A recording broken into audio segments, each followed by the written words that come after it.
Hello everyone, customer అయితే 800లో మంచి design అయితే వేసిమ్మన్నారు. నేను ఈ బ్లౌజ్ని ఎలా డిజైన్ చేశానో ఈ వీడియోలో చూడండి. నేను ఇక్కడ ఫ్రంట్ నెక్ వేస్తున్నాను. ఎగ్జాక్ట్ మెజర్మెంట్ అయితే గీసుకున్న తర్వాత ఒక ½ ఇంచ్ గ్యాప్ వదిలి ఇలా మనం అదే మెజర్మెంట్ని గీసుకోవాలి. ఈ డిజైన్కి గీసుకున్న తర్వాత ఫస్ట్ జరీ థ్రెడ్తో అయితే స్టిచ్ చేయకండి. ఇలా షుగర్ బీడ్స్తో స్టిచ్ చేసిన తర్వాత ఈ డిజైన్ కంప్లీట్ అయిన తర్వాతనే జరీ థ్రెడ్ మనం యూజ్ చేయాలి. సో ఒక లైన్ మనం ఇలా షుగర్ బీడ్ స్టిచ్ చేసుకున్న తర్వాత షుగర్ బీడ్ అనేది 2 లేదా 1 ఇలానే స్టిచ్ చేయాలి. మనం మూడు స్టిచ్ చేసుకుంటూ వస్తే ఫ్రేమ్లో చూడడానికి బాగానే ఉంటుంది. ఫ్రేమ్ నుంచి రిమూవ్ చేస్తే చూడడానికి ఫినిషింగ్ అయినా ఏం బాగుండదు. షుగర్ బీడ్స్ స్టిచ్ చేసుకున్న తర్వాత 3 mm గోల్డ్ బీడ్ ఒకటి, కట్ బీడ్ ఒకటి తీసుకుని ఇలా స్టిచ్ చేయాలి. ఇటు 3 అటు 3 స్టిచ్ చేసుకుంటూ రావాలి.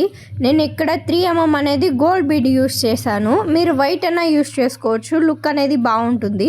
ఇక్కడైతే నా కస్టమర్ అయితే ఇక్కడ గోల్డే కావాలి, వైట్ వద్దని చెప్పారు, అందుకే నేను గోల్డ్ యూస్ చేశాను. మన పేజ్లో ఇన్విజిబుల్ చైన్స్ కూడా అవైలబుల్ ఉన్నాయి. స్టార్టింగ్ ప్రైస్ వచ్చేసి 30 రూపీస్. మీకు నచ్చిన కలర్తో మీకు నచ్చిన డిజైన్స్తో కస్టమైజేషన్ కూడా చేయించుకోవచ్చు. మీరు కూడా ఇలానే కస్టమైజేషన్ చేయించుకోవాలంటే స్క్రీన్ మీద కనిపిస్తున్న నంబర్కి కాల్ ఆర్ వాట్సాప్ చేయండి.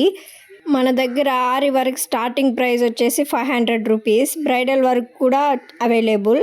Bridal work starting price 2000. మన ఛానల్ని ఎవరైనా ఫస్ట్ టైం చూస్తున్నట్లయితే ప్లీజ్ సబ్స్క్రైబ్ చేసుకోండి.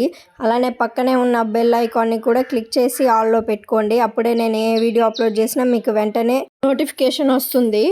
ఈ డిజైన్కి మనం బీడ్స్ లోడ్ చేయడానికే టైం ఎక్కువ పడుతుంది.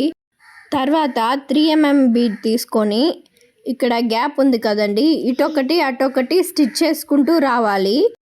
నేను ఇక్కడ అటొకటి ఇటొకటి స్టిచ్ చేసుకున్న తర్వాత ఎండ్ నాట్ వేసేసుకుంటున్నాను. లేకపోతే ఎండ్ నాట్ వేయకుండా మనం వేస్తే థ్రెడ్స్ అనేది పైన అలానే కనపడుతూ ఉండుద్ది. మీకు ఈ డిజైన్ నచ్చినట్లయితే ఎలా ఉందో కామెంట్ చేయండి.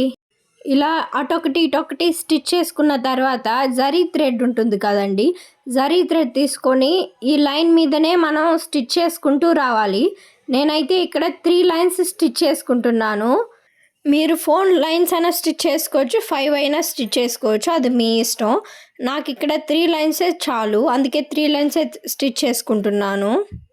మీకు ఎలాంటి డౌట్స్ ఉన్నా నాకు కామెంట్ చేయండి, నేను క్లియర్ చేస్తాను. ఈ డిజైన్ మీకు నచ్చినట్లయితే లైక్ చేసి ఎలా ఉందో కామెంట్ చేయండి.